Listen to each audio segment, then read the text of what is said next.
ආයිබෝවන් අදත් අපිත් එක්ක එකතු වෙලා හැමෝම සාදරයෙන් පිළිගන්නවා අපේ මේ ගැඹුරු විමසුමට. ආයිබෝවන් අදත් අපි කතා කරන්න යන්නේ ගොඩක් දෙනෙක්ට වැදගත් මාතෘකාවක් විශ්‍රාම ගියාට පස්සේ නිකන් ඉන්නේ නැතුව පොඩි ආදායමකුත් හොයාගන්න ගමන් ක්‍රියාශීලීව ඉන්න පුළුවන් ක්‍රම ගැන. ඔව් විශේෂයෙන්ම අර ඔන්ලයින් කරන්න පුළුවන් අර්ධකාලීන රැකියාව ගැන නේද? හරියටම අපි මේකට පාදක කරගන්නේ Second Act brand YouTube නාලිකාවේ වීඩියෝ එකක්. 10 part-time online jobs for seniors කියලා. ඒකේ ඇත්තදම හොඳ ප්‍රායෝගික අදහස් ටිකක් තියෙනවා. විශ්‍රාමික ජීවිතයට ගැලපෙන, gedara ඉඩන්ම කරන්න පුළුවන් දේවල්. ඔව් ඒ වගේම ඒකෙදි කියනව නේද අර පටන් ගන්න තියෙන ලේසි පාසුකම අනුව ලකුණුත් දෙනවා වාසි අවාසි. ඔව් කොහෙන්ද මේ වගේ වැඩ හොයාගන්නේ කොච්චර විතර ආදායමක් බලාපොරොත්තු වෙන්න පුළුවන්ද වගේ දේවල් පවා කතා කරනවා. එතකොට අර වීඩියෝ එකේ කියනවා 8 වෙනි විකල්පය ටිකක් විශේෂයි කියලාත් අපි බලමු ඉස්සරහට එක මොකක්ද කියලා. හරි. එහෙනම් අපි මේ අවස්ථාව ගැන එකින් එක කතා කරමු. පටන් ගමු දෙහෙනම්. සමහර විට ලේසිම ඒවායින් පටන් ගත්තොත් අර ලකුණු පහක්ම ලැබිච්ච ඒවා. ඔව්. ඒ වගේ දෙකක් තියෙනවා. එකක් තමයි දත්ත ඇතුළත් කිරීම. ඒ කියන්නේ data entry. data entry හරි. අනික තමයි අර ඔන්ලයින් සමීක්ෂණ වලට සහභාගී වෙන එක. Online service. ඔව්. හරි. එතකොට data entry කියන්නේ මොකක්ද හරියටම? ඒකෙදී තියෙන්නේ දත්ත ටිකක් අරගෙන පරිගණක පද්ධතියකට හරි මොකක් හරි ඩේටාබේස් එකට හරි ඇතුළත් කරන එක. ඒ කියන්නේ ටයිප් කරන්න වගේ දෙයක්ද? ඔව්. ටයිප් කරන්නත් තියෙයි සමහර විට තොරතුරු තැනකින් අරන් තව තැනකට දාන්න පිළිවෙලට සකස් කරන්න වගේ දේවල්. ඒ කියන්නේ විස්තර හරියට බලලා පිළිවෙලට වැඩ කරන්න කැමති කෙනෙක්ට හොඳයි වගේ. අනිවාර්යයෙන්ම. ලොකු තාක්ෂණික දැනුමක් ඕනේ නැහැ. ඒකයි ලකුණු පහක්ම දීලා තියන්නේ. ආදායම හැම කොහමද? ඒකෙදි ඉතින් පැයකට ඩොලර් 10ත් 18ක් අතර වගේ තමයි බලාපොරොත්තු වෙන්න පුළුවන් කියලා කියන්නේ. ඉතින් වාසිය තමයි පටන් ගන්න ලේසි වැඩ කරන වෙලාවල් Tamanට තීරණය කරන්න පුළුවන්. ලොකු ස්ට්‍රෙස් එකක් නැහැ. අවාසිත් ඇත්තිනේ. ඔව්. ටිකක් ඒකාකාරී වෙන්න පුළුවන්. හැමදාම එකම වගේ වැඩක් නෑ. අනිත් ඔප්ෂන්ස් එක බලද්දී ආදායම ටිකක් අඩුයි. හරි. වැඩ හොයාගන්න පුළුවන් තැන් මොනවද කිව්වේ? Indeed, Glassdoor වගේ රැකියා වෙබ්සයිට් වල තියෙනවා. ඊට අමතරව Upwork, Fiverr වගේ ෆ්‍රීලාන්සර් ප්ලැට්ෆෝම් වල ඒව නැත්නම් Clickwork වගේ ඒවටම විශේෂිත තැන්වලක් තියෙනවා. හරි. එතකොට අනිත් ලකුණු පහින් බරගත්ත එක අර ඔන්ලයින් සමීක්ෂණ අර කිව්ව විශේෂයි කියලාත්. ඔව්. ඒක විශේෂයි කියන්නේ Taman හිතන දේට Tamanගේ අදහස් වලට සල්ලි ලැබෙන නිසා. ඒ කොහොමද? දැන් සමාගම් වලට ඕනනේ යාළගේ බඩු ගැන, සේවා ගැන මිනිස්සු මොනවද හිතන්නේ කියලා දැනගන්න. ඉතින් ඒගොල්ලෝ සමීක්ෂණ හදනවා.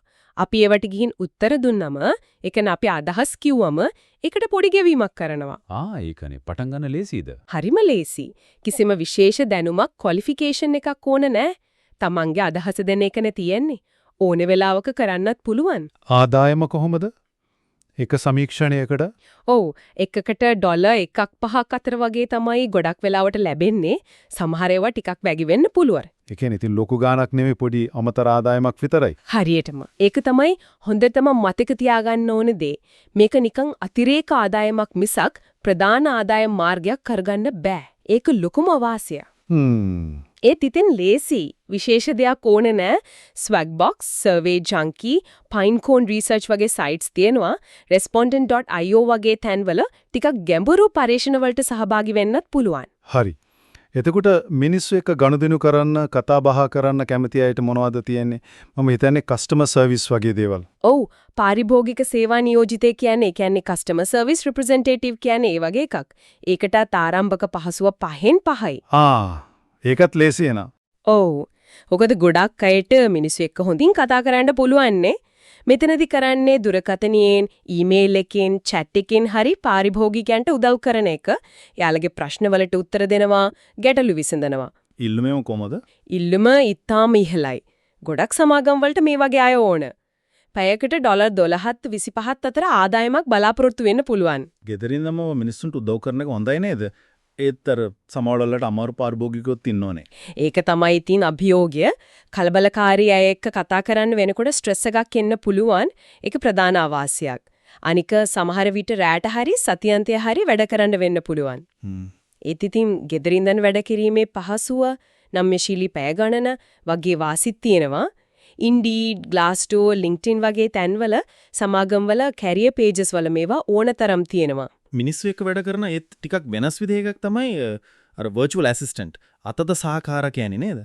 ඒක කොහොමද වෙන්නේ? ඔව් ඒකත් පටන් ගන්න ලේසිලු. ලකුණු 4ක් දීලා පියනවා. මෙතනදී කෙලින්ම පාරිභෝගිකයෝ එක්ක කතා කරන්න අඩුයි. වැඩිපුරම උදව් කරන්නේ ව්‍යාපාරවලට එහෙම නැත්නම් ව්‍යවසායකයන්ට. මොන වගේ උදව්වක්ද? අර එයාලගේ ඇඩ්මිනිස්ට්‍රේටිව් වැඩවලට උදව් කරන එක. ෂෙඩියුල් එක හදන්න එක, ඊමේල් බලාගන්න එක, ස්ප්‍රෙඩ්ෂීට් හදන්න එක, ඩේටාබේස් මේන්ටේන් කරන එක වගේ දේවල්. ඒ කියන්නේ හොඳට වැඩපිළිවෙලකට කඩන්න පුළුවන් සංවිධානාත්මක කෙනෙක්ට ගලපෙනවා. ඔව් සමහර වෙලාවට අලෙවිකරණයට සම්බන්ධ පොඩි රිසර්ච් පාරක් දාන්න එනතන් සේවාදායකයාගේ සෝෂල් මීඩියා account එක මැනේජ් කරන්න වගේ දේවලුත් පැවරෙන්න පුළුවන්. ආදායම. පැයකට $15ක් 30ක් අතර වගේ. වාසි. වාසි තමයි ඉතින් අර නම්‍යශීලී බව විවිධ කර්මාන්ත ගැන ඉගෙන ගන්න ලැබෙන එක. හැබැයි අවාසිත් තියෙනවා එකපාරේ සේවාදායකයෝ කීප දෙනෙක් එක්ක වැඩ කරන්න වෙන්න එක චැලෙන්ජ් එකක් වෙන්න පුළුවන්. තනියම වැඩ කරන නිසා ටිකක් හුදකලා බවක් දැනෙන්න පුළුවන්. self motivation එක ඕන. හරි. වැඩ හොයාගන්න පුරුවන් කොහෙන්ද? Upwork, Fiverr වගේ freelancer site වල ඕන තරම් තියෙනවා. Indeed, Flex Jobs වගේ තැන්වලත් බලන්න පුළුවන්. LinkedIn groups වලත් සමහර වෙලාවට post වෙනවා. හරි. අපි දැන් පොඩ්ඩක් කතා කරමු Tamande දැනුම විශේෂඥතාවයේ පාවිච්චි කරලා කරන්න පුළුවන් දේවල් ගැන. ඉස්සෙල්ලාම online teaching tutoring. ඔව් ඒ කියන්නේ online උගන්වන එක ආරම්භක පාසුව 5න් 4. Taman දන්න දෙයක්. ඒක ඉස්කෝලේ විෂයක් වෙන්න පුළුවන්, භාෂාවක්, සංගීතය, චිත්‍ර ඕනම දෙයක්. අනිත් අයට උගන්වන එක. ඒක හොඳයිනේ. Tamange දැනුමෙල් තව කෙනෙක්ට උදව් කරන එක. ඔව් ඒකෙන් ලොකු තෘප්තියක් ලැබෙනවා කියලාත් කියනවා. අනික පෙර පාසල් ළමයින්ගේ ඉඳලා වැඩිහිටියන්ට වෘත්තිකයන්ට වුණත් උගන්වන්න පුළුවන්. ආදායම කොහොමද ඒකේ? පැයකට $15 ඉඳන් 50ක් වගේ සමහර විට ඊටත් වඩා වෙන්න පුළුවන්ලු. ඒක හොඳ ආදායමක්. වාසි පැත්ත පැහැදිලි. අවාසි යම් තාක්ෂණික දැනුමක් ඕන වෙනවා. අර වීඩියෝ කෝල් කරන හැටි, ඔන්ලයින් ප්ලැට්ෆෝම් පාවිච්චි කරන හැටි වගේ දේවල්. අනිත් එක තමයි තරඟකාරීත්වය. සමහර ප්ලැට්ෆෝම් වල ගොඩක් ටියුටර්ලා ඉනවා. සමහර වෙලාවට උපාධියක් හරි අර ටීචින් සර්ටිෆිකේට් එකක් හරි ඉල්ලන්න පුළුවන් විශේෂයෙන් අර ඉස්කෝලේ විෂයන් උගන්වනවා නම් preply tutor.com wise and out school වගේ තැන් ප්‍රසිද්ධයි මේවට. දෙනුමයි අත්දැකීමුයි පාවිච්චි කරන තව එකක් තමයි අර උපදේශනය කන්සල්ටිං කියන්නේ. ඒක හැබැයි පටන් ගන්න අමාරුයි කිව්වා නේද? ලකුණු 5න් 2යි. ඔව් ඒක ටිකක් අභියෝගාත්මකයි. මොකද කන්සල්ටිං කරන්න නම් සාමාන්‍යයෙන් තමන්ගේ ෆීල්ඩ් එකේ හොඳ පළපුරුද්දක් නමක් සම්බන්ධතා ජාලයක් තියෙන්න ඕන. ඒ කියන්නේ අවුරුදු ගාණක් රස්සාව කරලා ලබාගත් අත්දැකීම් වලින් ප්‍රයෝජන ගන්න එක. හරියටම. ඒ අත්දැකීම් පාවිච්චි කරලා ව්‍යාපාරවලට සංවිධානවලට එයාලගේ ප්‍රශ්න විසඳ ගන්න, performance එක වැඩි කරගන්න උදව් කරන එක. ස්ට්‍රැටජි හදලා දෙනවා, ට්‍රේනින් කරනවා, රිසර්ච් කරනවා වගේ දේවල්. ආදායම නම් ඊටම ඉහළයි කියලා කියනවා. පැයකට $50යි ඉඳන් 500ක් වගේ. ඕ පොටෙන්ෂල් එක ගොඩක් ඉහළයි. ඒක ලොකුම වාසියක්. තමන්ගේ පළපුරුද්දේ වැඩක් ගන්න ලැබෙන එක අනිත් අයට උදව් කිරීමෙන් ලැබෙන සැටිස්ෆැක්ෂන් එකත් හොඳයි. අවාසි පැත්ත. ඉතින් අර කිව්වා වගේ ස්ටැබ්ලිෂ් වෙන්න අමාරුයි. ක්ලයන්ට්ස්ලා හොයාගන්න, තමන්ව මාකට් කරගන්න වෙනවා. නෙට්වර්කින් ගොඩක් වැදගත්. කොහෙන්ද ක්ලයන්ට්ස්ලා හොයාගන්නේ? තමන්ගේ පර්සනල් නෙට්වර්ක් එක, පරණ කොලීග්ස්ලා, ක්ලයන්ට්ස්ලා හරිම වැදගත්. ඊට අමතරව LinkedIn, Upwork වගේ තැන්වලත් බලන්න පුළුවන්. සමහර විට Catalent, Zintro වගේ කන්සල්ටිං වලටම තියෙන මාකට් ප්ලේසස් තියෙනවා. හරි. දැන් අපි බලමු අර ලියන කියන වැඩ. content සම්බන්ධ දේවල්. freelance writing and editing. ඔව්. ස්වාධීන ලේඛනය සහ සංස්කරණය. වචනයක වැඩ කරන දක්ෂයට හොඳ අවස්ථාවක්. ආරම්භක පහසුව පහන් 3ක්. මොනවද ලියන්න පුරුවා? ඕන දෙයක් articles, blog post, website content, marketing copy, technical documents ඒ වගේම තීන දෙයක් edit කරලා දෙන්නත් පුළුවන්. ආදායම කොහමද? ඒක කරන වැඩේ අනුව වෙනස් වෙනවා. සාමාන්‍යයෙන් පැයකට $15ක 50ක් වගේ. හැබැයි specialized field එකක ලියනවා නම් ඊට වඩා ගොඩක් වැඩි වෙන්නත් පුළුවන්. නිර්මාණශීලී අයට හොඳයි වගේ. ඔව් වාසි තමයි creativity එකට ඊට තියෙන එක, flexible schedule එක, විවිධ මාතෘකා ගැන ඉගෙන ගන්න ලැබෙන එක. අවාසි. ආදායම ස්ථාවර නෑ. සමහර මාසවල වැඩ ගොඩක් තියෙයි, සමහර මාසවල අඩු වෙයි. අනිත් එක තමයි deadlines. ටිකක් pressure එකකට එන්න පුළුවන්. වඩ හොයාගන්න. අර freelancer platform තියෙන්නේ. Upwork, freelancer.com, Fiverr වගේ ඒවයි ඕන තරම් තියෙනවා. Contently scripted වගේ තැන් තව ටිකක් specialized. LinkedIn, Facebook වල writer groups හරහා connect වෙන එකත් හොඳයි. ලියන කියන වැඩවලටම සම්බන්ධ තව එකක් තමයි අර ට්‍රාන්ස්ක්‍රිප්ෂන් පිටපත් සේවා. ඒකෙදි කරන්නේ මොකද්ද? ඒකෙදි කරන්නේ audio හරි video recording එකක් හරි අහගෙන ඉඳලා ඒකේ කියන දේවල් ඒ විදිහටම type කරන එක. ඒකට හොඳට අහගෙන ඉන්නයි වේගෙන් ටයිප් කරන්නයි පුළුවන් වෙන්න ඕන නේද? ඔව් ආරම්භක පහසුව 5න් 4ක් එකෙන් ගොඩක් අයට පුළුවන්. නීති ශාස්ත්‍රයේ, වෛද්‍ය ක්ෂේත්‍රයේ, බිස්නස් වල එහෙම මේවට හොඳ ඉල්ලුමක් තියෙනවා. ආදායම.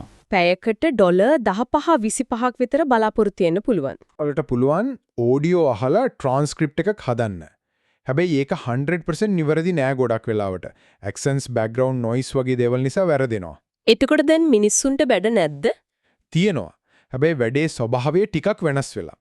දැන් ගොඩක් වෙලාවට තියෙන්නේ AI එක හදපු ට්‍රාන්ස්ක්‍රිප්ට් එක අරගෙන ඒකේ වැරදි තියනවද බලලා ඒව හදන එක. ඒ කියන්නේ editing and proofreading වගේ. ඉතින් අහගෙන ඉඳීමේ හැකියාවයි භාෂා දැනුමයි තාමත් ඕන. හරි. එතකොට වාසි අවාසි? වාසි තමයි flexible schedule, typing speed එක දියුණු වෙනවා, විවිධ දේවල් අහන්න ලැබෙනවා. අවාසි තමයි ටිකක් monotonous, ඒ කියන්නේ වෙහෙස කරවෙන්න පුළුවන්, හොඳ concentration එකක් ඕන. Rev, Transcribe Me වගේ specialized platform තියෙනවා, Upwork වලත් තියෙනවා. හරි. දැන් අපි බලමු අර ඉලක්කම් එක්ක වැඩ කරන අයට තියෙන අවස්ථාවක් ගිණුම් තැබීම, bookkeeping. ඒක කොහොමද? ඒකට ආරම්භක පහසුව පහන් 3ක් ඉලක්කම් වලට දක්ෂ පිළිවෙලට වැඩ කරන කෙනෙක්ට හොඳයි. විශේෂයෙන්ම කුඩා ව්‍යාපාරවලට උදව් කරන්න පුළුවන් එයාලගේ මූල්‍ය වාර්තා තියාගන්න. ඒ කියන්නේ ආදායම් වියදම් ලියන එක වගේ දෙයක්ද? ඔව්. දෛනික ගනුදෙනු රෙකෝඩ් කරන එක, ඒවා කැටගරයිස් කරන එක, මාසේ අන්තිමට රිපෝට්ස් හදන එක වගේ දේවල් මේකට හොඳ ඉල්ලුමක් තියෙනවා. ආදායම පහකට ඩොලර් 5.30ක් වගේ. මේකට විශේෂ ක්වොලිෆිකේෂන්ස් ඕනද? පොඩි බුක් කීපින් දෙනුමක් හරි එක්ස්පීරියන්ස් එකක් හරි තියෙන එක හොඳයි. සමහර විට ක්වික් බුක්ස් වගේ software ගැන දැනුමත් ඕන වෙයි. වාසි අවාසි. වාසි තමයි ස්ථාවර ඉල්ලුම, ක්ලයන්ට්ස්ලා එක්ක දිගුකාලීන සම්බන්ධතා හදාගන්න පුළුවන්. අවාසි තමයි හරිම ඩීටේල්ඩ් ඔරියන්ටඩ් වෙන්න ඕන, පොඩි වැරද්දක් වුණත් ප්‍රශ්නයක් වෙන්න පුළුවන්. අනිත් එක තමයි නීති රීති software හැම අප්ඩේට් වෙනකොට ඒ ගැන දැනුවත් වෙන්න ඕන. වැඩ හොයාගන්නතර කලින් වගේවද? ඔව්, Indeed, LinkedIn, Upwork, Freelancer වගේ තැන්වල තියෙනවා. accounting firm වල websites වලත් බලන්න පුළුවන්. හරි. අවසාන වශයෙන්ම අංක 10. online sales. ඒ කියන්නේ අන්තර්ජාලය හරහා බඩු විකුණන එක. ඔව්, තමන් හදන දෙයක් අත්කම්, කෑම, ආර්ට්, එහෙම නැත්නම් තමන් හොයාගන්න පරණ බඩු, collectibles, digital products උනත් විකුණන්න පුළුවන්. ආරම්භක පහසුව 5න් 3ක්. මොකද ඒකට ටිකක් දැනුමක් ඕනේ නිසාද? ඔව්, පොඩි e-commerce, digital marketing දැනුමක් තියෙන එක හොඳයි. කොහොමද product එක list කරන්නේ, promote කරන්නේ වගේ දේවල් ගැන. කොහෙද විකුණන්න පුළුවන්? Etsy, eBay, Amazon වගේ ලොකු platforms තියෙනවා. එහෙම නැත්නම් Facebook Marketplace, Instagram හරහාත් පුළුවන්. ආදායම ගැන කියන හුඟක් වෙනස් වෙන්න පුළුවන් කියලා. ඔව්. ඒක ඉතින් Taman විකුණන දේ, දාන මහන්සිය, මාකටිං කරන විදිය අනුව තමයි තීරණය වෙන්නේ. potential එක තියෙනවා. වාසි තමන්ගේම බොස් වෙන එක, තමන්ගේ හොබි එකක් බිස්නස් එකක් කරගන්න පුළුවන්, තමන්ගේ ගණන් තීරණය කරන්න පුළුවන්. අවාසි බඩු විකුණනම නම් ඉන්වෙන්ටරි මැනේජ් කරන්න වෙනවා. ඒක හැසල් එකක් වෙන්න පුළුවන්. අනික තමයි කොම්පිටිෂන් එක. සාර්ථක වෙන්න මාකටිං ස්කිල්ස් ඕන වෙනවා. අර ඩ්‍රොප් ෂිපින් කියලා දෙයක් කියව නේද? ඔව්, ඩ්‍රොප් ෂිපින් කියන්නේ තමන් ළඟ බඩු තියාගන්නේ නැතුව විකුණන ක්‍රමයක්. ඕඩර් එක ආවම සප්ලයර් කෙනෙක්ගෙන් කෙලින්ම කස්ටමර්ට බඩුව යවනවා. එතකොට අර ඉන්වෙන්ටරි ෂිපින් ගැන වද වෙන්න ඕන නෑ. ඔබලෝ වගේ සර්විසස් තිබුණා. දැන් ඒක නැත්තත් ඒ වගේ වෙනත් ඒවා තියෙනවා. Shopify වගේ platform මේකට support කරනවා. බොහොම හොඳයි. අපි දැන් මේ අවස්ථා 10ම ගැන කතා කළා.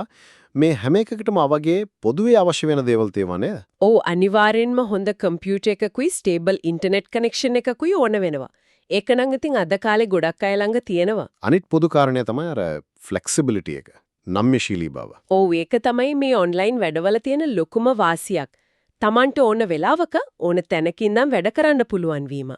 විශ්‍රාමික කනෙක්ට් එක ගොඩක් වටිනවා. මේ මොන දේ තෝරගත්තත් ඒකට කලින් තමන්ගේ ස්කිල්ස් මොනවද, කැමැත්ත මොකටද කියලා හිතන එක වැදගත්. අනිවාර්යයෙන්ම තමන්ට ගැළපෙන දේ තෝරගන්න ඕන, නැත්නම් ඒක එපා වෙන්න පුළුවන්.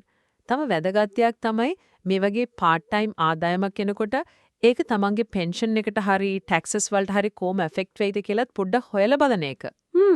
ඒක හොඳ කාරණයක්. මූල්‍ය පැත්ත ගැනත් හිතන්න වෙනවා. ඔව්, නියමයි. ඉතින් අද අපි මේ කතා කරපු දේවල් වලින් පේනවා විශ්‍රාම ගියා කියලා නිකන් ඉන්න ඕන නෑ. ක්‍රියාශීලීව ඉන්න ගමම් පොඩි ආදායමකුත් හොයාගන්න ඕනතරම් ක්‍රම අන්තර්ජාලය හරහා තියෙනවා. නිසේකවම විවිධ හැකියාවන් විවිධ කැමැත්තන් තියෙන අයට ගැලපෙන විවිධ අවස්ථා තියෙනවා. තමන්ට හරියන එක හොයාගන්න එක විතරයි තියෙන්නේ. හරි. අවසාන වශයෙන් පොඩි දෙයක් හිතන්න. අපි මේ කතා කළේ ආදායම රැකියාව ගැනනේ. ඒත් මේ වගේ දෙයක නිරත වෙන එකෙන් අර සල්ලි වලට අමතරව මොලේ ක්‍රියාකාරීව තියාගන්න, අලුත් දෙයක් ඉගෙන ගන්න, සමහර විට අලුත් අයව අඳුන ගන්න ලැබෙන එක. ඒ වගේ දේවල් විශ්‍රාමික ජීවිතේ ක්වොලිටි එකට කොහොම බලපානවද? ඒකත් හිතන්න වටින කාරණයක් නේද? ඒක නම් ඇත්ත. ආදායමට එහා ගිය වටිනාකමක් තියෙන පුළුවන්. බොහොම ස්තුතියි කරුණ ටික පැහැදිලි කළාට. සතුටින්